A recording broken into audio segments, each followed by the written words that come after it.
Welcome to my channel. అందరికీ నమస్తే. ఈరోజు మనం టెట్ మరియు డిఎస్సి ప్రాక్టీస్ బిట్స్లో భాగంగా తెలుగు సబ్జెక్టుకు సంబంధించినటువంటి ప్రాక్టీస్ బిట్స్ చూద్దాం. అయితే ఈ వీడియోను స్కిప్ చేయకుండా చూడండి. ఈ వీడియో మీకు మీ ప్రిపరేషన్లో భాగంగా తప్పకుండా ఉపయోగపడుతుంది. ఈ వీడియోలో ఇచ్చినటువంటి ప్రొవైడ్ చేసినటువంటి ఈ ప్రశ్నలను ఒకసారి గమనించండి. మనకు ఎగ్జామినర్ ప్రశ్నలను ఏ విధంగా అడిగే అవకాశం ఉందో మనకు తెలుస్తుంది. ఓకేనా friends, let us start our video. మొదటి ప్రశ్న, కా నుండి మా వరకు అక్షరాలను ఎన్ని వర్గాలుగా విభజించారు? ఆప్షన్స్. సరి అయిన సమాధానం డి, ఆప్షన్ డి 5. కా నుండి మా వరకు అక్షరాలను 5 వర్గాలుగా విభజించారు. ఆ 5 వర్గాలు ఏంటంటే కవర్గము, చవర్గము, టవర్గము, తవర్గము, పవర్గము. కవర్గము, చవర్గము, టవర్గము, తవర్గము, పవర్గము. ఈ ప్రతి వర్గంలో 5 అక్షరాలు ఉంటాయి. కాబట్టి కా నుండి మా వరకు అక్షరాలు 25 ఉంటాయి. కవర్గంలో ఖ, ఖ, గ, గ, ఇన. చవర్గంలో ఛ, ఛ, ఝ, ఝ, ఇని. టవర్గంలో ట, ఠ, డ, ఢ, న. తవర్గంలో త, థ, ద, ధ, న. పవర్గంలో ప, ఫ, బ, భ, మ అనే అక్షరాలు. ఈ విధంగా కా నుండి మా వరకు ఈ 5 వర్గాలలో 25 అక్షరాలు ఉంటాయి. ఎన్ని అక్షరాలు ఉంటాయి? 25. 5 వర్గాలు, ఒక్కొక్క వర్గంలో 5. 5 × 5 25. కాబట్టి కా నుండి మా వరకు అక్షరాల సంఖ్య ఎంత? 25. తర్వాతి ప్రశ్న, ఖ అనే అక్షరంలో ఆప్షన్స్. ఏ, కకారం ఒకసారి వచ్చింది. బి, కకారం 2 సార్లు వచ్చింది. సి, సంయుక్తాక్షరం వచ్చింది. డి, పైవేవి కావు. వీటిలో సరి అయిన సమాధానం ఆప్షన్ బి, కకారం అనేది 2 సార్లు వచ్చింది.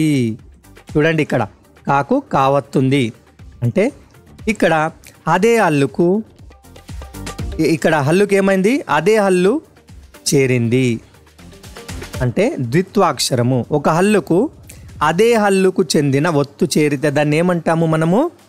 ద్విత్వాక్షరం అంటారు. ఇక్కడ కాని ధ్వనులుగా విడదీస్తే ఇక్ ప్లస్ ఆ. ఇక్కడ కకారం ఎన్నిసార్లు వచ్చింది? 2 సార్లు వచ్చింది. ఈ కాకు కావత్తున్న అక్షరాన్ని విడదీస్తే మనకి ఏమేమి వస్తాయి? ధ్వనులు ఏమేమి వస్తాయి? ధ్వనులను లేదా వర్ణాలు ఏమేమి వస్తాయి? ఇక్ ప్లస్ ఆ కలిస్తే ఖ. కాబట్టి ఇక్కడ కకారము 2 సార్లు వచ్చింది. అచ్చు ఆ అనేది ఒకసారి వచ్చింది. కకారం మాత్రం ఎన్నిసార్లు వచ్చింది? 2 సార్లు. తర్వాతి ప్రశ్న, అసి అనగా అర్థం ఏమిటి? ఆప్షన్స్. ఏ, యుద్ధం. బి, ఖడ్గం. సి, అశ్వం. డి, గజబలం. ఆప్షన్స్ అన్నీ కూడా యుద్ధానికి సంబంధించి ఉన్నాయి. సరి అయిన సమాధానం ఆప్షన్ బి, ఖడ్గం. అసి అనగా ఖడ్గము లేదా కత్తి, కరవాలము మొదలైనవి నానార్థాలు. తర్వాతి ప్రశ్న, మా అనే అక్షరాన్ని ధ్వనులుగా విడదీసి రాస్తే. ఆప్షన్స్. ఏ, మొదటిది అచ్చు, రెండవది హల్లు. బి, మొదటిది హల్లు, రెండవది అచ్చు. సి, విడదీయడానికి వీలు లేదు. డి, పైవేవి కాదు. ఆప్షన్స్లో సరి అయిన సమాధానం బి, మొదటిది హల్లు, రెండవది అచ్చు. చూడండి, మా అనే అక్షరంలో 2 ధ్వనులు ఉన్నాయి. అవి ఏమిటి? ఇమ్ ప్లస్ ఆ. ఇమ్ ప్లస్ ఆ.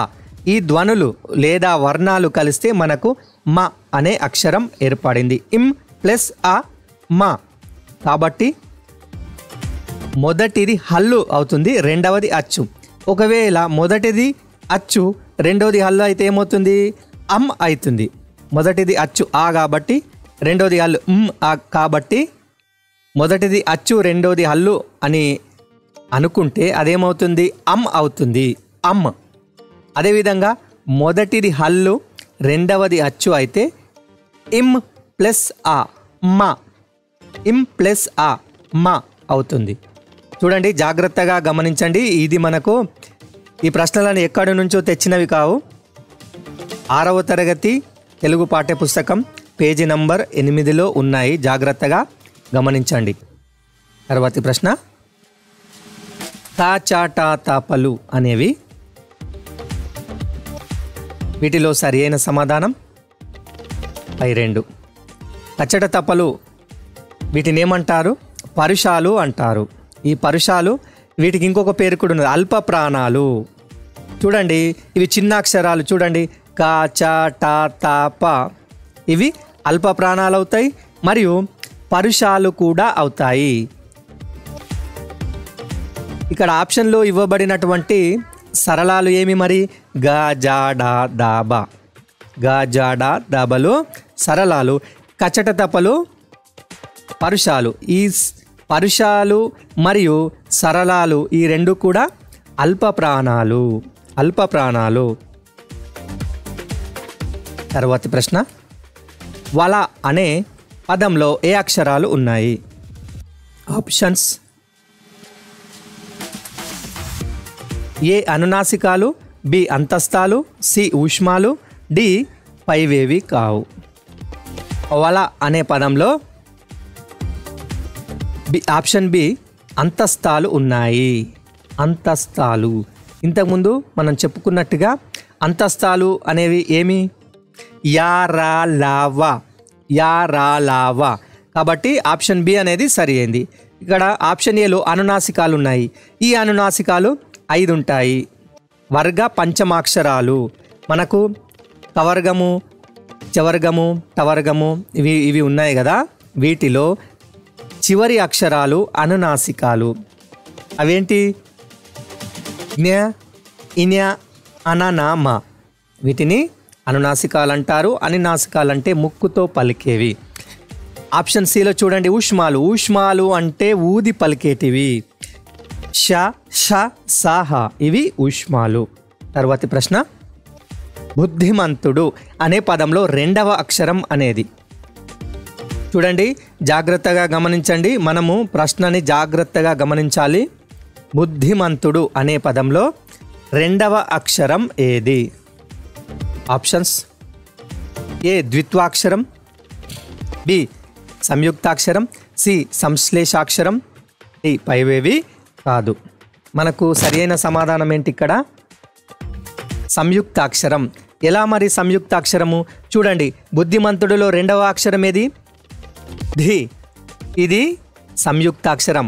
మనము ద్విత్వాక్షరం అని పొరబడే అవకాశం ఉంది.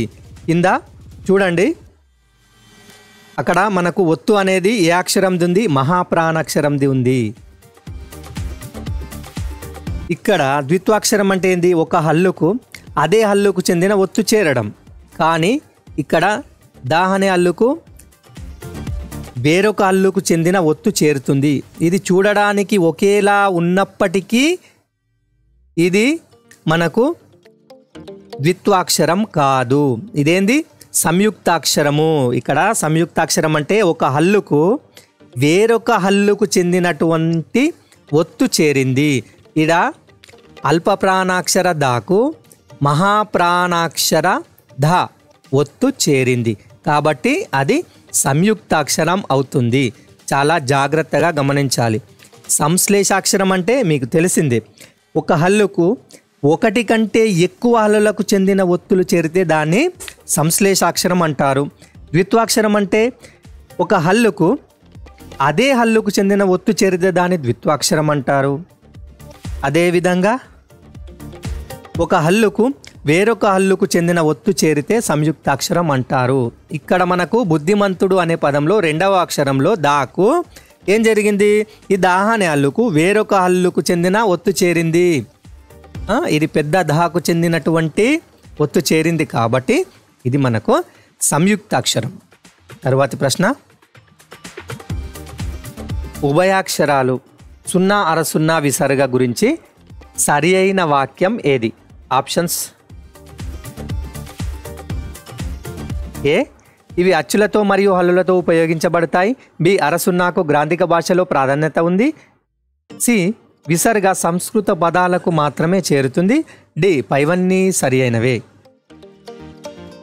మనకు సరి అయిన సమాధానం పైవన్నీ కూడా సరి అయినవి. చూడండి, ఇక్కడ మీకు 6వ తరగతిలో ఇవ్వబడినటువంటి ఉభయాక్షరాలకు సంబంధించిన సమాచారం మొత్తం ఇక్కడనే ఉంది.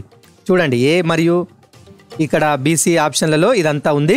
చూడండి, ఇవి అచ్చులతో మరియు హల్లులతో ఉపయోగించబడతాయి. ఇవి 0, అరసున్నా, విసర్గ అనేటివి అచ్చుల తర్వాత వస్తాయి, హల్లుల తర్వాత కూడా వస్తాయి. ఉదాహరణకి ఆ పక్కకు 0 పెడితే అం, ఆ పక్కకు 0 పెడితే కం. ఆ విధంగా అరసున్నాకు గ్రాంధిక భాషలో ప్రాధాన్యం ఉంది. ప్రస్తుతం మన వ్యవహారిక భాషలో అరసున్నాను వాడడం లేదు, కానీ గ్రాంధిక భాషలో మాత్రం వాడతాము, వాడబడింది కూడా. చాలా గ్రంథాలలో మనకు గ్రాంధిక భాషలో ఉంది. అయితే ఈ అరసున్నాను అక్కడ వాడడం జరిగింది. తర్వాత సి విసర్గ సంస్కృత పదాలకు మాత్రమే చేరుతుంది. చూడండి, ఇక్కడ విసర్గ అనేది సంస్కృత పదాలకు మాత్రమే చేరుతుంది. ఎక్కడైనా ఏ పదానికైనా విసర్గ ఉంది అంటే అది తప్పకుండా సంస్కృత పదమే. తర్వాతి ప్రశ్న, పూర్ణ బిందువు అని దేనిని పిలుస్తారు? ఆప్షన్స్ చూడండి, ఇక్కడ వీటిలో సరి అయిన సమాధానం ఆప్షన్ సి 0. ఈ 0ను మనం ఏమని పిలుస్తాము? పూర్ణ బిందువు అని పిలుస్తాము. ఇది ఇక్కడ వాక్యాంత బిందువు, ఫుల్ స్టాప్, ఇది కామ, ఇది విసర్గ. తర్వాతి ప్రశ్న, నాణెము అనే పదంలో అనునాసికాల సంఖ్య. నాణెము అనే పదంలో అనునాసికాల సంఖ్య. సరి అయిన సమాధానం ఆప్షన్ బి 3. నాణెము అనే పదంలో 3 అనునాసికాలే ఉన్నాయి. చూడండి, మనకు అనునాసికాలేవి? ముక్కుతో పలికేవి జ్ఞ, ఇన, అన, నా, మా. కాబట్టి నా, నే, ము ఈ అక్షరాలన్నీ కూడా అనునాసికాలే. కాబట్టి మనకి ఎన్ని అక్షరాలు ఉన్నాయి ఇక్కడ? ఈ పదంలో 3. కాబట్టి అనునాసికాల సంఖ్య 3. తర్వాతి ప్రశ్న, ఈ క్రింది వాటిలో కథ అనే ప్రక్రియకు సంబంధించినవి. 1 ఆప్షన్ ఇక్కడ ఏ అనేది చూడండి, ఆకట్టుకునే కథనం ఉంటుంది. బి సరళతను పాటిస్తారు. సి పాత్రలకు తగిన సంభాషణలు ఉంటాయి. డి పైవన్నీ సరి అయినవి. ఇక్కడ మనకు కరెక్ట్ ఆప్షన్ ఏది? ఆప్షన్ డి, పైవన్నీ కూడా సరి అయినవి. చూడండి, కథ అనే ప్రక్రియకు మనకు 6వ తరగతిలో స్నేహబంధం అనే పాఠం ఇచ్చారు. ఈ స్నేహబంధం అనే పాఠం కథ అనే ప్రక్రియకు సంబంధించింది. ఇక్కడ మనకు ప్రక్రియను చూసినట్లయితే ఆకట్టుకునే కథనం ఉంటుంది, సరళతను పాటిస్తారు, పాత్రలకు తగిన సంభాషణలు ఉంటాయి. ఈ స్నేహబంధంలో జంతువులకు పాత్రలు అనేటివి ఉంటాయి. తర్వాతి ప్రశ్న, పంచతంత్రం అనే గ్రంథాన్ని రాసిన వారెవరు? సరి అయిన సమాధానం ఆప్షన్ ఏ విష్ణు శర్మ. ఈ విష్ణు శర్మ పంచతంత్రం అనే గ్రంథాన్ని రాశారు. అయితే విష్ణు శర్మ యొక్క పంచతంత్రం ఆధారంగా చిన్నయ్య సూరి తెలుగులోకి అనువదించాడు. అయితే మనం స్నేహబంధం అనే పాఠ్యభాగం ఉంది కదా, ఇది విష్ణు శర్మ పంచతంత్రం ఆధారంగా చిన్నయ్య సూరి తెలుగులోకి అనువదించినటువంటి మిత్రలాభంలోనిది. తర్వాతి ప్రశ్న, స్నేహబంధం అనే పాఠ్యాంశ రచయిత ఎవరు? ఆప్షన్స్ సరి అయిన సమాధానం చిన్నయ్య సూరి.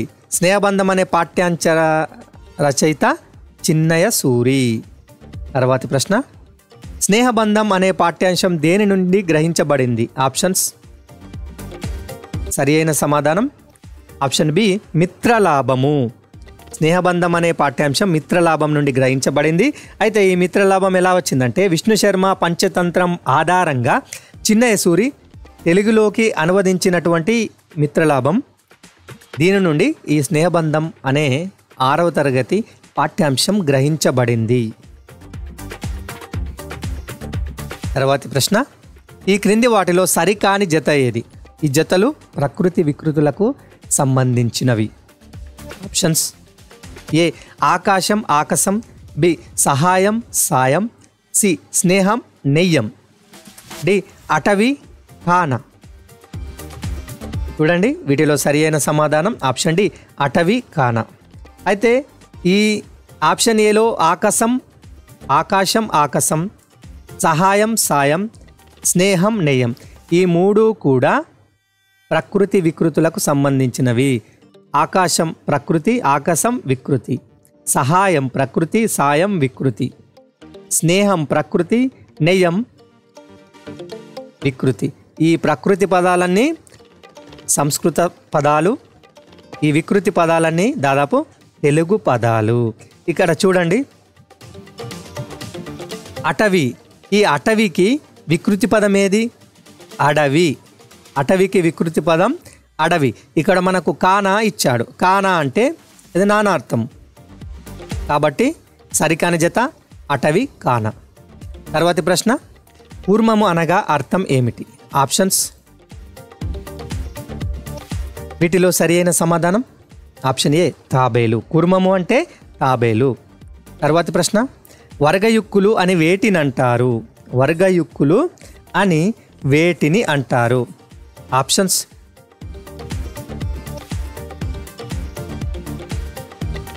వీటిలో సరి అయిన సమాధానం మహాప్రాణాలు. మహాప్రాణాలు ఇవి, వీటిని వర్గయుక్కులు అని కూడా అంటారు. ఈ మహాప్రాణాలు ఏమిటంటే స్వాభావిక ఉచ్చారణ కంటే కొంచెం ఒత్తి పలికేటివి మహాప్రాణ అక్షరాలు. ఏమేముంటాయి? ఖ, ఘ, ఛ, ఝ, థ, ఢ, థ, ధ, ఫ, భ ఇవి మహాప్రాణాక్షరాలు. ఇక్కడ ఆప్షన్ ఏలో పరుషాలు ఇచ్చాడు. ఈ పరుషాలు ఏమి? కచట తపలు, సరళాలు, గజడ దబలు, రస్వాలు. రస్వాలు అంటే ఏంది? ఒక మాత్రా కాలంలో ఉచ్చరించే అచ్చులు. తర్వాతి ప్రశ్న, క్రింది వాటిలో సరికాని జత ఏది? ఆప్షన్స్, ఏ రుధిరం రక్తం, బి హాలికులు రైతులు, సి బావుటా జెండా, డి ఉదది ఓడ. సరి అయిన ఆప్షన్ మనకు డి ఉదది ఓడ. ఇది సరికాదు. ఇక్కడ రుధిరం, రుధిరం యొక్క అర్థం సమానార్థం రక్తం. హాలికులు, హాలికులు అంటే రైతులు. బావుట, బావుట అంటే జెండా. ఇక్కడ ఉదది, ఉదదికి సంబంధించింది లేదు. ఉదదికి సంబంధించినటువంటి సమానార్థం లేదు. ఉదదికి సంబంధించిన సమానార్థాలు ఏంది? సముద్రము, పయోధి ఇటువంటివి. ఓకేనా ఫ్రెండ్స్? తర్వాతి ప్రశ్న, పల్లా దుర్గయ్య రచించిన వర్షం పాఠం ఏ ప్రక్రియకు చెందింది? పల్లా దుర్గయ్య రచించినటువంటి వర్షం పాఠం ఏ ప్రక్రియకు చెందింది? ఆప్షన్స్, సరి అయిన సమాధానం ఖండకావ్యం. చూడండి ఇక్కడ ఈ ఖండకావ్యం అంటే వస్తు వైవిధ్యం కలిగిన ఖండికలతో కూడి ఉన్న కావ్యం ఖండకావ్యం. ఇందులో పద్యాలు ఉంటాయి. ఖండకావ్యంలో ఏముంటాయి? ఖండికలు ఉంటాయి. ఈ ఖండికలలో పద్యాలు ఉంటాయి. ఇది పద్య రచన. ఖండకావ్యం అంటే ఏంది? పద్యాలకు సంబంధించిన రచన. తర్వాతి ప్రశ్న, వర్షం పాఠ్యాంశం పల్లా దుర్గయ్య గారి ఏ రచన నుండి గ్రహించబడింది? ఆప్షన్స్, ఏ పాలవెల్లి, బి గంగిరెద్దు, సి నేలతల్లి, డి అడవి. సరి అయిన సమాధానం పాలవెల్లి. డాక్టర్ పల్లా దుర్గయ్య రచించినటువంటి పాలవెల్లి అనే ఖండకావ్యం నుంచి ఈ వర్షం అనే పాఠం తీసుకోబడింది. అయితే ఇక్కడ ఆప్షన్ బిలో గంగిరెద్దు అనేది ఉంది. ఇది కూడా ఈయన యొక్క రచననే. ఎవరి రచన? పల్లా దుర్గయ్య గారి రచనలు పాలవెల్లి మరియు గంగిరెద్దు.